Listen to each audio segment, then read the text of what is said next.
Good morning, everyone, and welcome. I am Saurabh Aggarwal. I am the moderator for today's session and part of team at Minuscule, where we focus on building engineering-driven AI-first solutions for the Salesforce ecosystem. I've spent a large part of my career closely working with Salesforce engineering teams, architects, and business leaders. And what consistently comes up is this gap between how fast business wants to move and how engineering systems are actually designed to deliver. Today's conversation is not about DevOps tools or pipelines. It's about how DevOps itself is evolving as an AI first world and what that means for Salesforce teams who want to scale velocity, quality, and trust at the same time. I'm really excited about today's panel because we have a mix of engineering, delivery, practitioner, and leadership perspectives here. People who are actually dealing with these challenges in real environments. So let me quickly introduce our panelists, and then I will ask each of them to briefly introduce themselves. First, we have Ananth, who brings a deep engineering and architecture perspective. Ananth works closely with Salesforce platforms, DevOps design, and emerging AI-driven approaches to release engineering.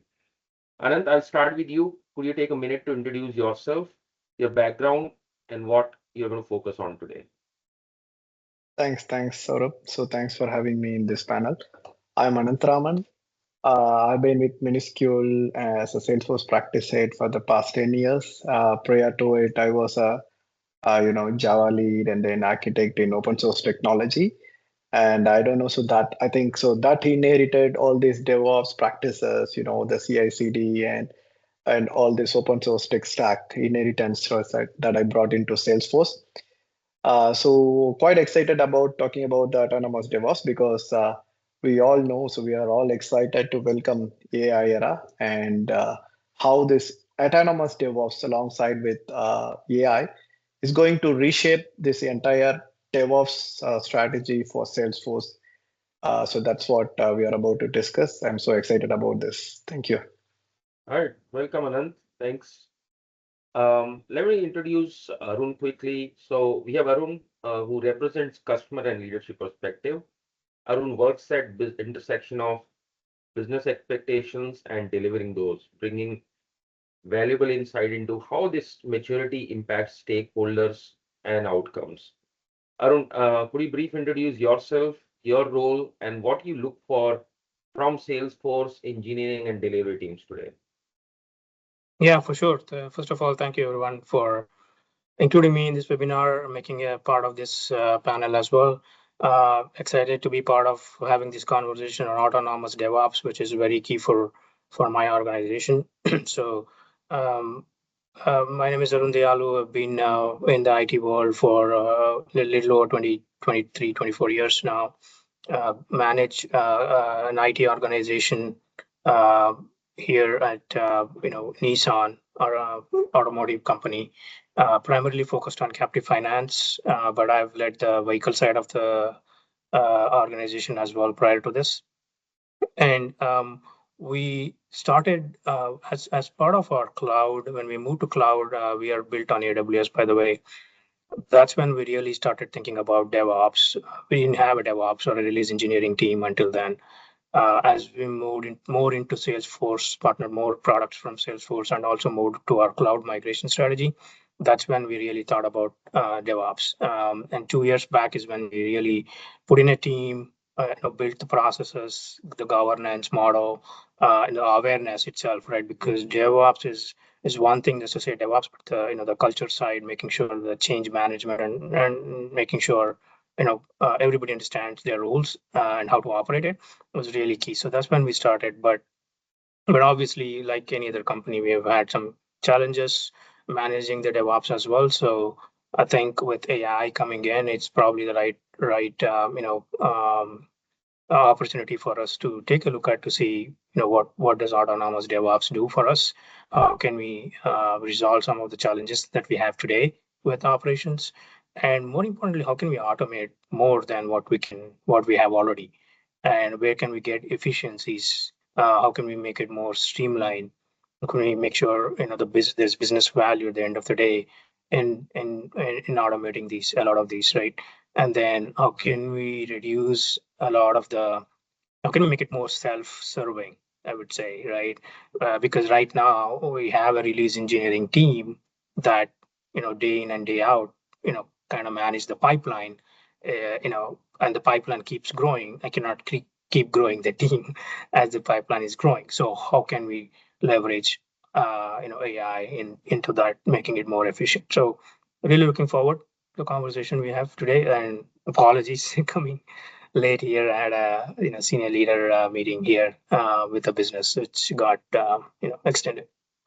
No worries. Welcome, Arun, and I'm really excited. We are excited to get your perspective because you bring the customer perspective and terms of experience actually running the actual business expectations, right? And how IT takes care of those expectations. And you rightly said, I think we are moving into era where everyone's looking at DevOps as a vehicle to meet those expectations. How fast, what's the velocity going to be, right? How fast we can meet those expectations. So thanks for joining us today.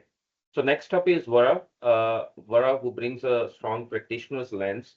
Vara works hands-on with delivery teams and sees firsthand how releases, testing, and coordination actually play out on the ground. So, Vara, could you give us a brief introduction about your role? What kind of teams you work with on both delivery side as well as customer side, and what you're seeing in your day-to-day Salesforce delivery?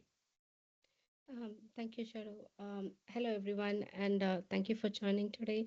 As a delivery manager at Minuscule Technology, I have over 20 years of experience delivering large-scale Salesforce program across industries like banking, finance, retail, and insurance.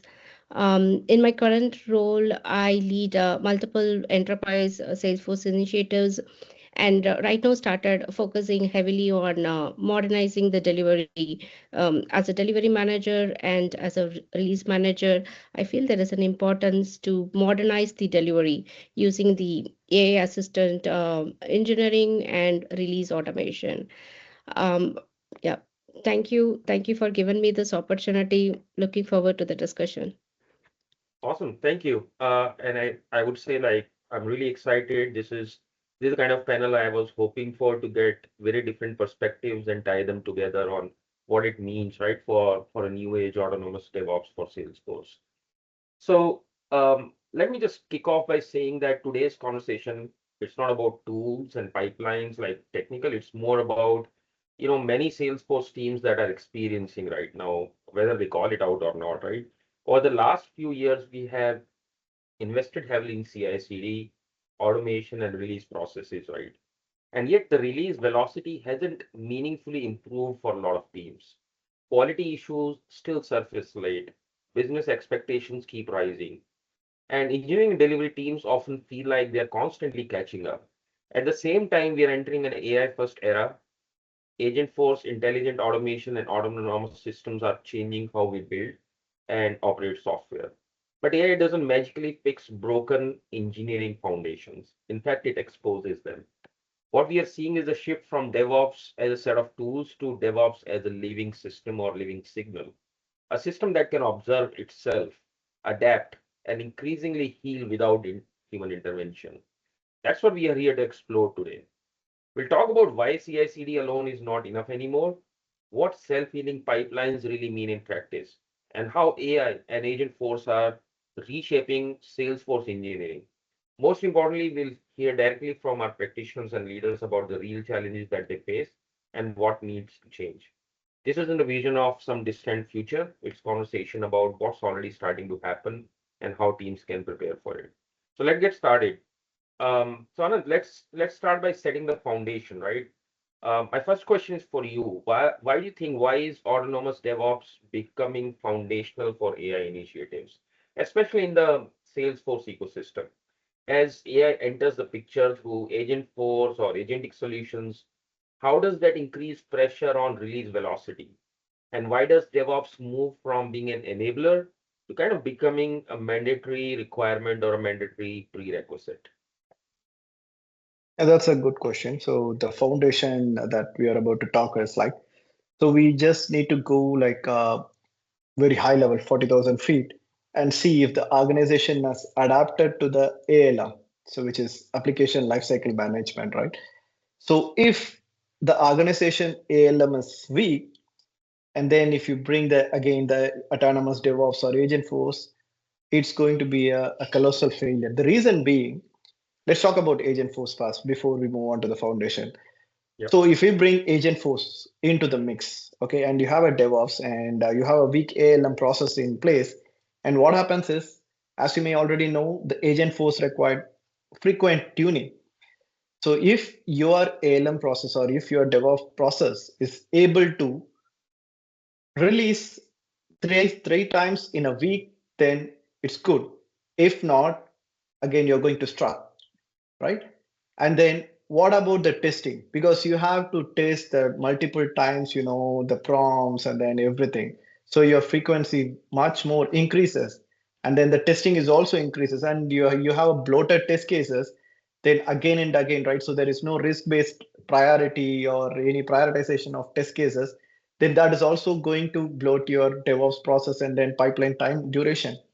And then the next one is simple, the metadata. So you have prompt, you have prompt template, you have bot, you have everything, lot of metadata. Which one you deploy first? What do you write? So whether your deployment supports the metadata XML, what is your manual steps, all these things, right? So you are introducing more risk, which is already there with a wrong ALM implementation. So that is Agentforce is going to bring you more risk. Okay, that's where autonomous DevOps is mandatory and inevitable. So if you are able to de-risk some of the things like long approval cycles and then the tests you'd bloat, running that 4,000 tests for a label change, right, or simply deploying a simple metadata is going to be a cumbersome task, right? And also environment conflicts, so if your pipeline deploys to sandbox, that's 3 week out of sync with the production, or it's like out of sync for weeks or months, then it's again pose a problem. And then as a developers probably might very much aware of the merge conflicts. Whoever be the release engineers, they are well aware of this merge conflicts, so that's going to take much more time to resolve. And then the release documentation, right? So these are all time consuming work. And what if the AI does all this work for you, right? With without any manual intervention or with minimal manual intervention, right? So most teams have automated the easy part, execution. So they have implemented the DevOps. They haven't automated the hard part, is decisioning, Precisely. right? So that's a gap here. So autonomous DevOps closes it by automating the risk classification, test selection, approval routing, and document generation. So that's why I feel like so autonomous DevOps is important. Yeah, thanks, Arun. That's a great framing how you correlated with the foundations of application lifecycle management. And I just want to add, like, I think I completely agree with how you framed it. We are stepping into the new world with AI where I think the definitions of even agility and sprints will change, right? Which means that traditionally how we have defined the sprints as 2 weeks or something like that. I think a lot of those foundational changes we will see because there is a higher velocity that is going to come, right? So instead of 2 weeks, you will see developers being able to give you some output in 2 days. But it also means that more release cycles, right? More regression cycles. So that's why the whole DevOps is expected to change with that. So thanks for your response, Anand. I appreciate that. Anand, I have a follow-up question which is kind of related to this. So most teams today, they say that they already have CI/CD in place, right? As you said, like they automated either through Azure, here said Copilot. There's so many tools for CI/CD, right? So why doesn't CI/CD alone actually solve release velocity? Where does it stop being effective, and why do coordination quality still break down even with pipelines in place? And I know that you gave some examples on the decision making and the actual manual work, right? That is still in place with, even though CI/CD is there. But I would like you to expand a little bit into that this shift that we are talking about. A lot of people say like CI/CD is already there, so what else are we going to do now, right? So just deep dive into where we are now on VS CI/CD, and what those additional things with autonomous DevOps that need to happen. What will it tie back? Is it the manual activities that Dev and QA, do? Is it the human decision making in that process, right? If you can expand a little bit, that will be really great. Right. Okay. So, see, we just need to take a step back, right? So, Salesforce shifted from change set deployment to source-driven deployment. So, they have introduced DevOps Center, and a lot of product has also been evolved in the market. And it is imminent, like a lot of companies are adapting to the DevOps and or CI/CD process.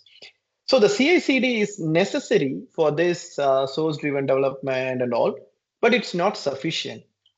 Okay, so the teams that achieve velocity gains, have moved beyond this automated execution to automated decision making. But that's a distinction between CI/CD and autonomous DevOps. So I tell you why CI/CD alone is not enough. See, as I earlier mentioned, right? So the running the test cases and all, we are missing the important piece in the puzzle, that is also continuous testing, right? So CI/CD also uses CT. So the continuous testing also comes into picture. Sure. And also the failure remediation is important class for the autonomous DevOps, where it distinguishes between the CI/CD and the autonomous DevOps. When deployment fails, what happens, right? So when the pipeline fails, probably you would have had the notification, you would receive an email, or a release engineer or a DevOps engineer would have received, and he'd speak with the developers probably, and then he addresses the issue, or the developer himself not aware of this issue, they have to go back and debug. What happens in the meanwhile? All the pipeline gets stuck, all the deployment gets stuck, all the pipelines will start failing it until you clear out the error in the previous pipeline. So how about this failure remediation on its own, right? When deployment fails, then self-healing pipeline classify the failures, apply node remediation, retry, reducing human involvement to genuine novel problems. That's it. So that is kind of autonomous DevOps that increases or improves the efficiency with simple fixes where the other deployment pipeline does not need to wait. So that's where the self-healing pipeline comes into picture. Then the approval automation. If every deployment requires the same human sign-off regardless of risk, so you have automated the execution while leaving the bottleneck untouched. So intelligent approval routing, and then auto approval low risk, escalate high risk, removes risk constraint. And also the CT, as I said about the continuous testing process, autonomous QA, which we'll talk about later. Autonomous QA is important cog in the wheel. Okay, so that analyzes, let's assume, so you have a model, a AI model built for QA, especially for autonomous QA, where it detects the code changes and run impacted testers, and then it reduces the execution time by 60 to 80% while maintaining your coverage. How about that? So these things are possible, and yeah, so that is what comprises of all this autonomous DevOps, and that Okay. distinguishes between the CI/CD and this autonomous DevOps. Understood. Yeah, that sounds really good, like how you explained, Anand. Makes a lot of sense. And let me bring in Arun here, because before we go detail into self-healing and autonomous QA, right? Arun, you've been in Salesforce world for long, right? I know you've been the practitioner, working directly with business, meeting those expectations, right? And you have seen Salesforce evolve from product portfolio perspective, what new products that they've brought in. But then you also work with delivery teams, right, on how they deliver the projects for you, what those business expect, how they deliver the business expectations, right? So I want to bring you in and understand how have you seen this journey, right? Like when you started, hey, this is how I saw this as delivering business expectations, and where you see today, and just bring in your customer perspective of what are the challenges you see on the ground, right? Like in actually meeting the business expectations through Salesforce engineering. Yeah, thank you for the question, Saurabh. But yeah, like you said, I've been working with Salesforce across various products. We pretty much use any product that Salesforce sells to the market today. And we have built a lot of say, external customer facing applications plus internal, field and, our marketing team supporting applications as well. I think Salesforce in general, and it's not just Salesforce, right? I mean, we support a slew of different Salesforce kind of products, partners that we partner with. In general, Salesforce is pretty okay, I can say, if I compare Salesforce with other products in the market. Pretty okay in terms of delivery. We do all our Salesforce deployments are agile. We do a sprint delivery plan at the start, and pretty much we run it that way. We for us producing the product into the market, like you said, is very key for us. Speed to delivery is very key for us. We want to get the product out into the market as soon as possible. And then we want to be doing continuous development wherein we are enhancing the feature or bringing in a new capability into the market.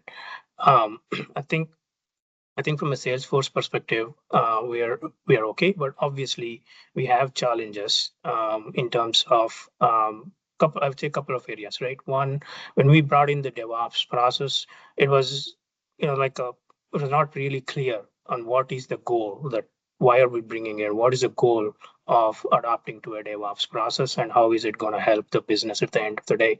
I think that had to be I think that to me is still a gap. Maybe autonomous can help us there. DevOps was also lacked collaboration, because it's not just DevOps is not just IT focused, right? I think it's more beyond that. We need to make sure, and it's IT but not development IT. I mean, right? We have to make sure we are not working in as a silo. We have to work in collaboration with other teams that are involved with. So how can we make sure DevOps is silo team operating? It's they're looking at security, they're looking at operations, they're looking at compliance gaps or regulatory gaps that are also factored in as part of the overall DevOps. So I think that's probably another challenge for us. And we work with a lot of legacy systems as well. So Salesforce in its own, we don't deploy products just purely Salesforce, right? There is integration that we will need to develop with Salesforce and any of our legacy backend systems as well. So how do we make sure those are also coming into picture? If I'm saying that I need to deliver and put in a capability or a product into the market in 3 weeks or 4 weeks, I am deploying it, I'm developing it, testing it, and deploying it with that same pace, speed to market pace, not just with the Salesforce, but the whole other integrations that are connected with Salesforce. And then a couple of things that I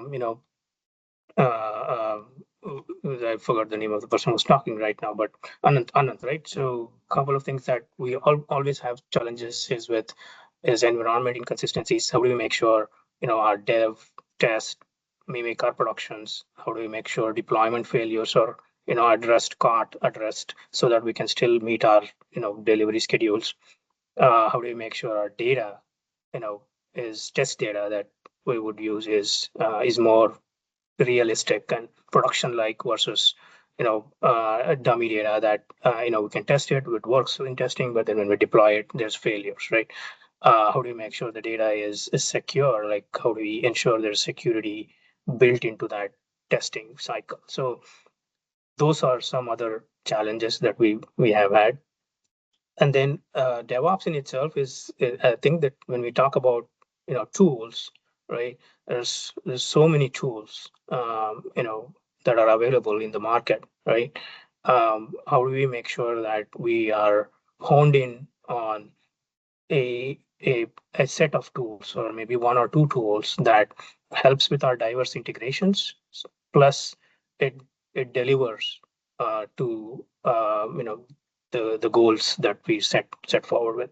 So I mean, talking briefly, Saurabh, I don't know if I totally addressed your question, but some of those are some of our challenges.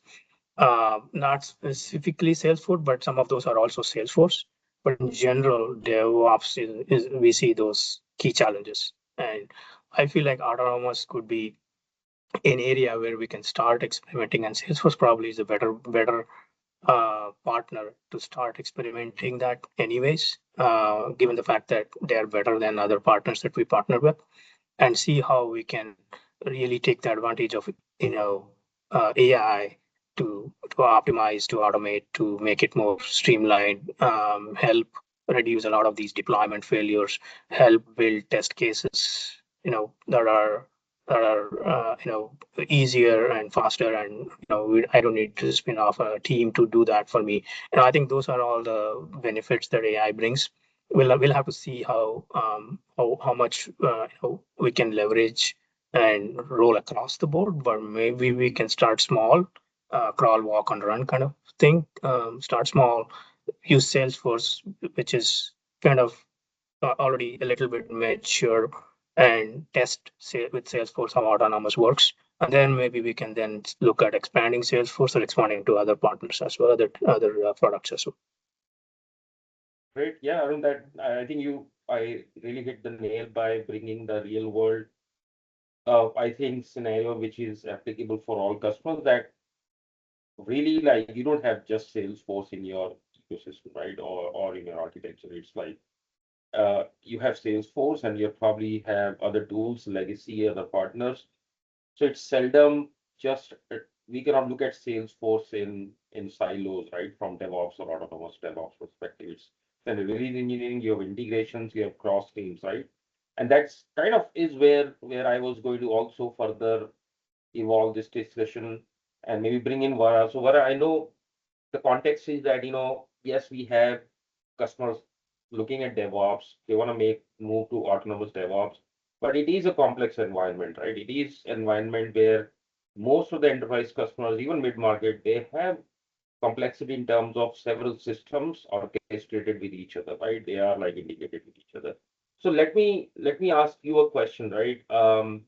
So from your day-to-day experience as a delivery manager, right? What difficulties do you face during releases, testing, and cross-team coordination, right? Especially like in this scenario where someone like Arun, the customer, right, and you are the delivery team, right? You have to work with, let's say, SAP team, you have to work with Amazon team, or you have AWS teams, right? And you are your owning Salesforce team. What are those challenges look like in cross-team coordination when it comes to release management and delivery management? I would like you to, probably speak about that. Yeah, sure, sure. So as you know, unlike the traditional, the legacy software platform, the Salesforce release coordination is really manual. So as being a delivery manager, release manager, from delivery and customer perspective, a typical release, the Salesforce release, it starts with meeting just to figure out what's actually going on. And then there are emails to just to confirm the testing statuses, and also like we do follow up to check dependencies, the environment dependencies or other dependencies, and another meeting. So we'll have follow up meetings, another meetings to decide if it is safe to release or it is safe to go live. Uh, are we ready? What really, but like we don't know, like a lot of meetings, and what really slows things down is the number of handoffs. So developer develop the component, the Salesforce components, and then they deploy the changes. QA test them in the various sandboxes, QA sandboxes and UAT sandboxes, and then finally business also validate the changes. And like as a release manager, delivery manager, we all like try to pull everything together, and each steps involves a lot of handoffs, and it is a time consuming, the handoff from one team to another team, meetings, follow-ups, all are time consuming. And sometimes it makes very harder because we don't have the visibility. After having so many meetings, still we don't have visibility because it depends on other teams and people. uh, and also in Salesforce, if you look at the Salesforce dependency, it's dependencies everywhere. So we do component migrations and manual configurations, and most of the time, we do see conflicts until late in the cycle. By the time we identify the risk, we are already close to release because it's all manual intervention. This is not a system driven, right? And multiple teams are releasing into the same org, and coordination it's become really fragile. And one feedback constantly from many of my customer, they are saying, okay, we can improve the release velocity uh, if it is a system driven rather than the people driven. So that's a constant, like everybody is looking for the AI driven automation. uh, yeah. So these are the major challenge I would say in the typical Salesforce release. It's all Sure. like coordination, time Sounds consuming. sounds good. So I think before I really, move into talking about self-healing pipelines and autonomous DevOps, right? What I'm hearing from each one of you is I heard from Anand saying that there are manual decisions, right? This human intervention that kind of slows down. That's what traditional CI/CD is, right? Then I hear Arun saying that hey, we may want to, we haven't really seen the advantage, right? Maybe we need to see how autonomous DevOps can do it. But I can see a sense of a little bit of skepticism also, like you may have to try start small and then see how it's going to work out.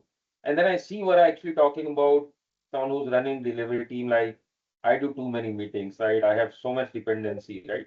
And this is what actually kind of brings that I think there is a way forward, but there are a lot of questions around it and really what it means, right? How are you going to solve problems related to manual decisions as well as any kind of handoffs and coordination? And that's where a lot of questions need to be answered, right? Like how does really self-healing pipeline or autonomous QA and autonomous steps in the pipeline can really help, right? So let's deep dive into that a little bit. So Anand, I'll start with you. So when we say self-healing pipeline, what does that actually mean, right? So how do concepts like detect, diagnose, decide, fix, and learn come together? And where do humans intentionally stay in the loop, right? Because I think that's where the mid state is that we want this autonomous pipeline, we need this self-healing pipeline, but we want human in the loop also, right? To make that move, like what does it really mean actually, if you can expand on that? Oh, sure. So yeah, self-healing, right? So self-healing handles the 80% of the failure. Okay, so that are operational within the DevOps, like environment issues or the dependency gaps. It doesn't handle probably the 10 to 20% that require human judgment. So that's where, I mean, as you said, the human in the loop, right? So that is coming into picture. But automating that 80% again is it's a slow transformation. Okay, so teams go from 2-hour deployment windows, right, with someone on call to automated overnight deployments with morning verification. So that's also possible with self-healing. Okay, so how does self-healing work, right? Self-healing, right, again, is not something it does everything on its own. It's a system, okay. It does like classifies failures into known categories, and then it applies the remediation, re-executes the failed step over and again, and then if the remediation fails, right? So the model, basically it's all the AI model that I'm talking about, you need to understand, right? So because we're into agentic AI era, so where I'm talking about the AI model where I just built, and then so if the remediation fails, that escalates to the human. Obviously that the 10 to 20% that I spoke about, that's where the picture comes into the human comes into picture, right? And okay, what kind of problems, right? So when I say self-healing, what kind of problems, right? So what kind of the remediation that it is going to take care of? Let's assume. I hope some of our audiences here, right? So are technical. So I'm just going a little technical here. So let's assume I am having a field, custom field like double underscore C, and then I'm missing the dependency. That's what my failure is, like cannot find reference of custom field, right? So what immediately the remediation does is query the target arg and add a missing component to the deployment package, okay, and then it retries. So likewise, it applies for the the permissions and then the conflict and failure test classes or kernel everything. Okay, so API version mismatch. It does fix on its own, okay. And what self-healing does not do, that is also important to take care. It does not fix the logic errors, right? So that is something that it does not do. It does not resolve business conflicts, so that is also something it does not do. And it does not guarantee 100% success. Of course, as I said, 80%. Some failures are genuinely novel and require investigation. So that's what the self-healing is all about. And I just want to touch base quickly due to time constraint on that. See, there are certain products which Arun also has touched upon. Like, so there are several products in the market as well, like Copado, Gearset, Flossom, AutoRabbit, Salesforce themselves as the DevOps Center. Yep. And these guys, Copado, Gears, and all, Gearset, lot of people are investing more in AI-driven conflict resolution, automated rollback, and everything, right? So it is clearly visible autonomous DevOps is the future. And we are staring at the autonomous DevOps or AI DevOps, right? So because that's what these giant product companies are also investing much on this self-healing pipelines and robotic testing and all. So we are on the right track, and and also Arun touched upon the security aspects. That is also very important, right? Uh, the secure data masking, bringing in the data into the lower environment, and you use it for your full UAT or QA. Data masking is also imminent. So when you refresh a sandbox, what if your autonomous DevOps agent does this refreshing, brings back and then decide which data has to be masked and which data has not to be masked without even you go and configure every rule in every custom object, what the autonomous DevOps does. So what if the DevSecOps, we call it a security is a middle layer, so that also brought in, which Arun nicely talked about, like about the compliance, security, and other things. So that is also comes into picture. So basically, it is a package of DevSecOps, right? So that's what the autonomous is going to provide in future. Understood. Yeah, appreciate that, Anand. Anand, I want to just further expand that discussion into, um, how is that going to? So there are two things. One, I also feel like, eventually like 80% of the work, but we are not yet there where there is no human in the loop. Like I keep hearing that you need a reviewer and you need an engineer eventually to gatekeep, right? You can automate a lot of activities, but the quality of the code, the things that AI will not be able to guarantee you, right? It can automate those things. So that's my question, twofold question, right? Do you see that the human in loop is also people who are going to look into the actual configuration, the actual code, right? Like is that being developed and migrated properly or not, right? And also like how, especially going back to this question of how can AI really help with the handover between different teams, right? Like different technology platforms. I think that's a key question I can see coming, right? Like you have one environment, you have one platform within Salesforce, yes, like it's the same code base, same set of people, one release team, right? But how can we really orchestrate that? That's where the complexity is, Right. right? So twofold question. One, what all places do you see human in the loop, right? You have touched upon that a little bit, but I want to really also have that open for people who are engineers, who are, QA, like what their role is going to look like. And secondly, how do you see this handover or coordination among different teams, right? That will orchestrate. Right. Okay. Yeah, I'll just quickly try to answer these questions, right? See, Sure. you have touched upon, right? So the human in the loop, okay, comes into picture, right? As I said, it's going to evolve, sort of. See, we are going to create historical data now and then, right? So with the failures and then remediation, we are going to collect all this data, and then our model is going to get trained, right? And then that's how this human in the loop is going to get reduced from 80%, 20%, 20%, and probably 5%, right? As I said, it's not going to resolve any business logic errors or anything. But I quickly jump upon this QA automation as well. There is with this self-healing pipeline, and also we are bringing in the CT into picture.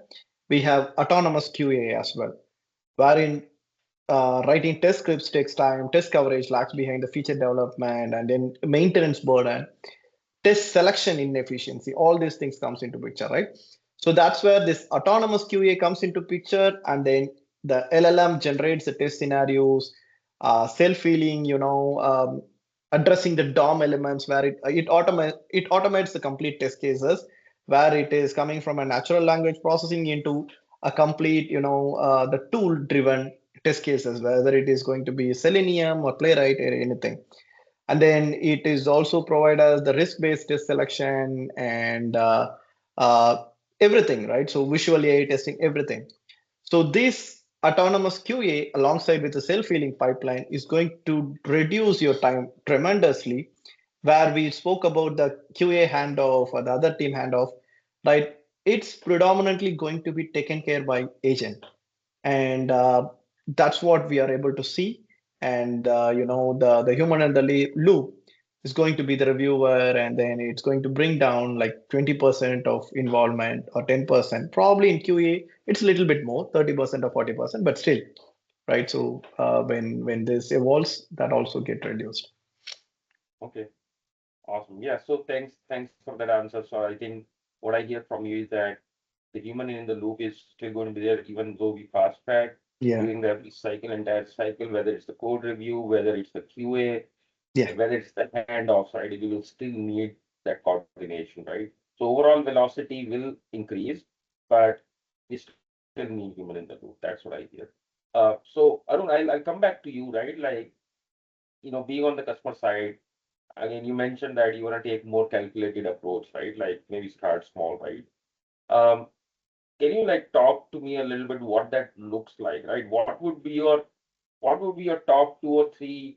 Like you have not been able to see the benefits of DevOps, let's say, right? And you want to see more autonomous DevOps, or you can say agentic DevOps, right? And you want to start small, right? What are 2 or 3 things that you want to see as part of that as someone who's delivering to business? And what do you think what those capabilities, what will that deliver to you? What benefits that you're looking for, right? From this kind of setup?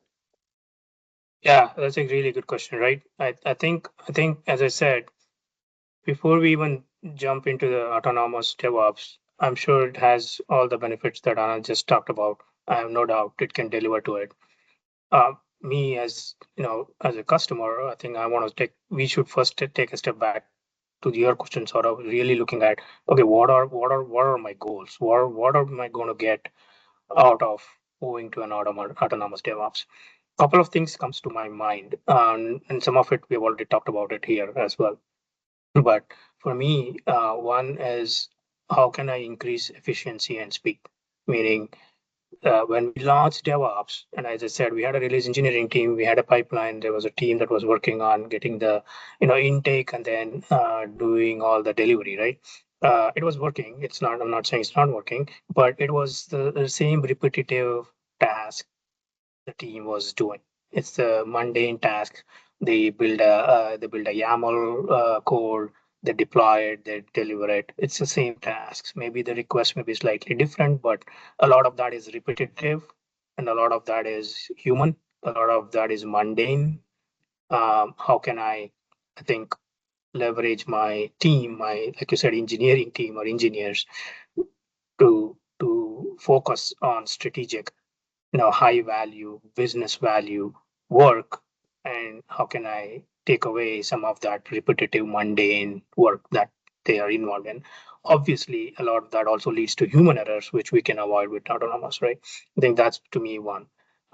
Second thing is, how do we ensure that this whole DevOps, DevSecOps, DevOps, whatever we call it, is kind of built in our culture, at the technology team, I'm saying, right, built in our culture, and everybody across the board align on, yes, this makes sense, and it actually kind of, whether it's a Salesforce, whether it's a different product, doesn't matter to me as I'm looking at that from that angle, but something that can flow into our culture, and any deployments, anything that will be released, follows that process. So if there's a process that we define as this autonomous DevOps, I think that's going to be key, because that will help us, everybody following one process versus different teams following different processes that could lead to conflicts. Third thing to me is how can we get better reporting as well. We do DevOps, but what we don't know is how is it. We don't know the metrics. We don't see the data in terms of how are my DevOps teams. How efficient are they? That I think is a gap to us. We just follow through. We just follow the process, but we don't have any reporting that can say, yes, this is effective, this is working, and here's how the benefit it delivers.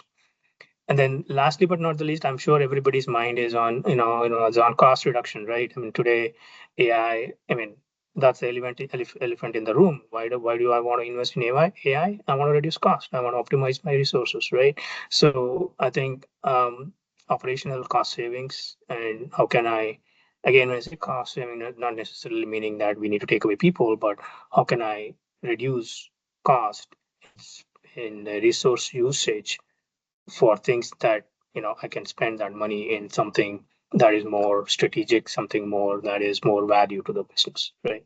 So I think those, I guess, in a summary, would be what I would be looking for. Yeah, that's absolutely what I can see that what the responses you provide, Arun, I can completely relate. I think in terms of cost efficiency, I look at it as more productivity, right? With same set of people, how can you achieve more, right? Correct. So that gives Exactly. that gives space for more innovation and the ability to do more actually, right? And I think that's Yeah. that's the kind of benefit that we are looking at. So let me tie up all these ends together, right? So I think CI/CD DevOps is something that we have seen, and then we are talking about autonomous and AI, right? And I'm seeing this as a journey, right, for everyone. It's a journey towards what we differentiate between manual DevOps to automated DevOps to more agentic and AI-based DevOps, right? It's a journey that we are on. And this journey requires addressing a lot of these questions, right? How are you going to govern, right? How are you going to monitor? Because the maturity levels you cannot achieve unless you can see those metrics, right? What it means, like what's the next step looking like, right?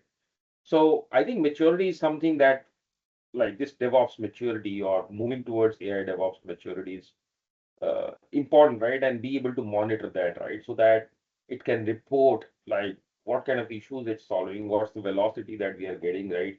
How innovation is coming. A lot of these factors will start coming into play, right? So then maybe my question is, as someone who's a thought leader and you see Salesforce offerings that as a practice leader that you look at, right? How do you see this journey, right? Like what would be your roadmap to be able to enable that, right?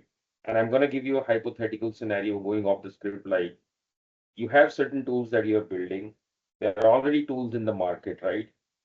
Uh, there is a processing and governance part that tools cannot solve, right? Which Arun rightly pointed out. You can have 10 tools, you can build accelerators, right? But eventually, to be able to move the needle, you need to have a process and governance and monitoring in the place, right? So I want to just understand your perspective on that, right? Like, how do you see that? And I always call that people, process, and technology, right? These are the three pillars through every single, innovation we have seen. They play an important role, right? So if you can expand that a little bit, like how do you see that as a practice lead or someone like who has been solutioning for customers, right, and really enabling this? Uh, how do we really move this needle towards the maturity, considering all these aspects? Yeah, I think Vara had rightly pointed about the process, right? So the maturity about the process is right. So it's inevitable. And so there are a lot of difficulties that we have been when working with the customers, right? So we are facing release issues, cross-team coordination. When, like Arun rightly pointed out, if there is any integration comes into picture, right? So you have to look for downstream impact. So all these are again, right? So it sometimes it works in silos. So you need to have a clear processing picture. And I mean, in the beginning, I just pointed out the ALM. The term ALM is very important as an architect, right? So in any organization, so the solution architect or the Salesforce practice team or the vendor or the customer's vendor who's managing this entire solutions and then architecture tech stack should completely own from end to end, right from the sprint velocity. As I mean, creating the backlog, so the healthy backlogs, right? So until so how the sprint velocity moves on until it gets deployed, and then creating the release notes, release coordination with the downstream systems for the integration or the analytics. So everything matters, because when if you have an ETL job and you don't create, you change the data type, it's going to fail, and it's going to have an immediate effect on your users when they view the reportings, right? So you should have a clear coordination and the process in place. Of course, a lot of teams and customers have brought the cab and everything. And also, so there is, of course, the rift between the QA team and dev team, which is always going to be there, but it is healthy. And so that has to be completed. And this process is going to give them the handhold of going for the automation path. And QA, I mean, the dev team is going to complete the code review process. If you stitch everything together in a linear fashion, and that process is going to make this ALM very smoother, then you bring the DevOps, and that will give you the additional handhold of making sure you just focus on your development work rather than I mean, deploying it in multiple environments, environmental glitch and all. And then the advanced part of it, where Copados and GearSets or everyone is contributing towards the future, there comes the autonomous DevOps. So the base, the foundation, which I would say, this process, ALM, application lifecycle management, you need to make sure, right? So you need to make sure the processes is completely I mean, it's followed very disciplined, right? Stringently, then everything falls into place. Okay, great, Anand. That's a great way to put it. So before I close on to some of my questions, I think one last question, Vara, for you, right? Um, just what is that one thing that you would want AI to really fix for you, right, as a delivery manager? I know we have been talking about multiple things, right? And I see you highlighted the entire coordination handoff probably is the biggest challenge, right? Uh, but if you had to pick up one workflow or one particular thing, like, hey, this is in my release process, this is the biggest pain that we see, right, with working with teams. What does that look like for you? What is that one thing? Okay, so the AI, what I'm looking for is specifically in the Salesforce ecosystem, the test coverage, the metadata dependencies, org health. If these can be automated, so we don't want Yep. people to drive all these things. If system driven, then it will speed up. So the slowness is something that killing the release.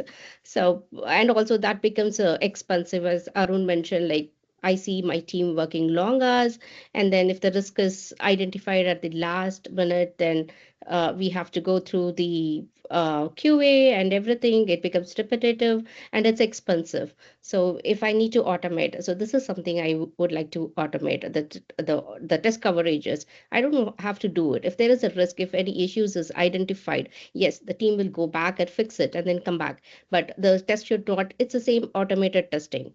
So that is something I'm looking for.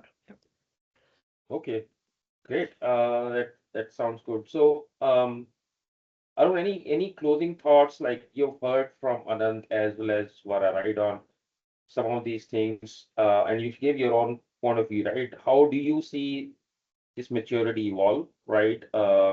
And what are those things that, apart from you said, like, yes, I want to be able to start small, And maybe I will have a follow-up question for Anand, right? Like, where do you go from here? Where do other customers go from here, right?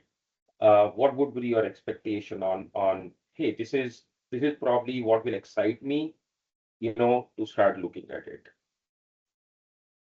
Yeah, I think this is a very great, really good conversation. A lot of insights shared by Anant, Vara and team. I see there is definitely, and I truly agree that this is our future. I don't think there's any doubt in that. It's just the timing and who goes first, who goes next kind of situation, right? Um, I think to me, the question on whether we want to do it is no question. The question is, how do we want to do it? And when do we want to do it? And Sure. how do we strategically do it? How do we do it in a way we don't disrupt what we have today? Right. How do we make sure we have a foundation built that can support it? How do we make sure we have a culture and a change management aspect of it that is realized across the organization? I think those are the things that we need to kind of sit back and outline that, because I think that'll set us up for the success, not just going forward buying a tool, start out on Amazon, and then figure out, oh, that won't work, this won't work, right? I think we need to think through this strategically. Second thing is, like you said, there has to be a structured roadmap on how we do this.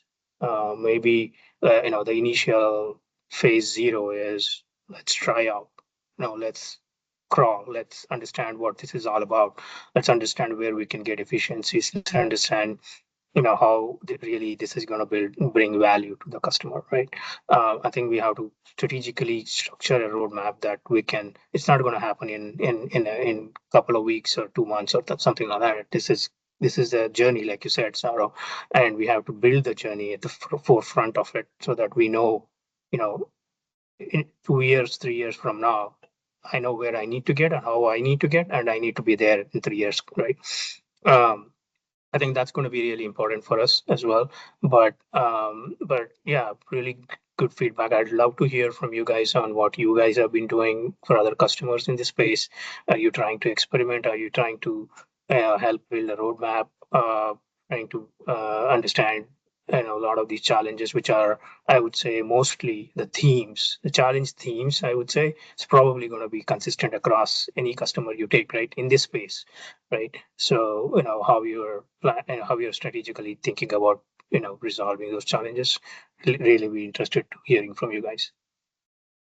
Great. Yeah, Arun, I think that's a good expectation. And I think that's a goal for a lot of partners, engineering partners especially, right, who work with customers, and really how do they partner and lead the conversation while keeping your priorities on top, right? Like, business continuity has to be there, the change management has to be there, right? So I think in general that's what I would like to say then is like, uh, there is a way forward to look at, assess what is there currently today and what is possible, right?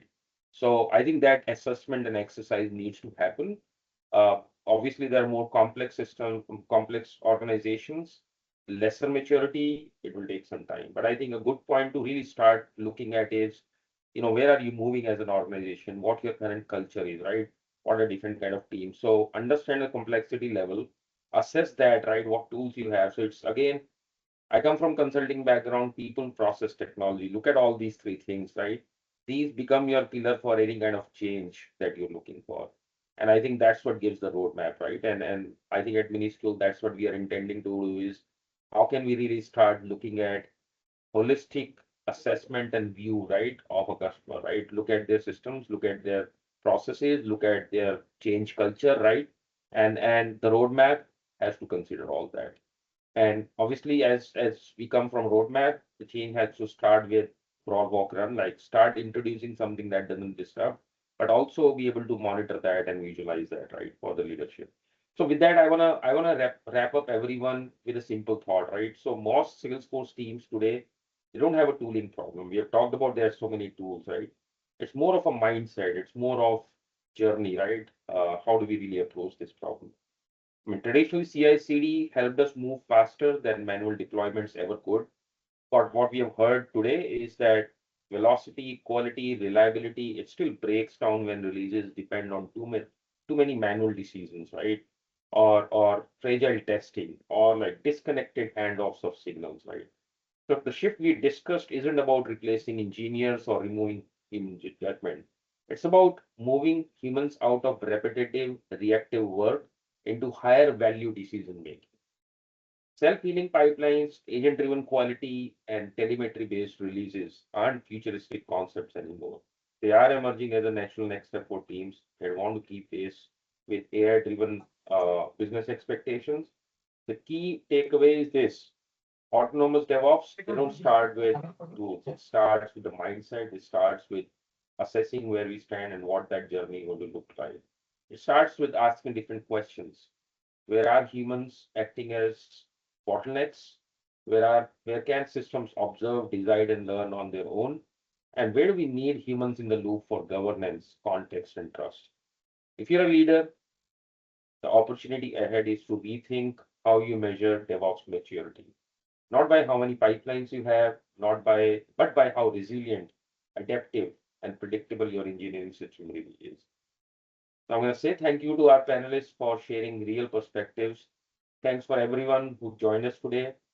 I hope this conversation gives you a new lens to take back to your teams and start meaningful change. We are here with you in this journey. Thanks again, and have a great rest of the day. Thank you. Yeah, thank you, Saurabh. You've Thanks, been a great everyone. moderator as well. So, and thank you for all the perspective insights from the entire team. It was really insightful. Yeah, thank you. Nice talking with you. Thank you. See you. Thanks, Saurabh. See you.